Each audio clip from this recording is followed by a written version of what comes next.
Hello guys, how are you? Hope you all are doing well. Today I'm back with one of the most interesting video. In this video tutorial guys, we will learn how to fix app names is not showing on your Outlook. So as you can see guys in my screen, so when you open the Outlook, in the left panel here you can get some Microsoft apps like Calendar, People, Word, Excel and PowerPoint. Okay, but the app name is not showing here.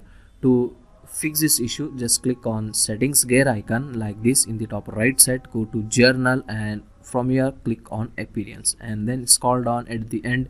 Here you can get the option show app name. Just you need to enable this, okay, and then click on save. That's it.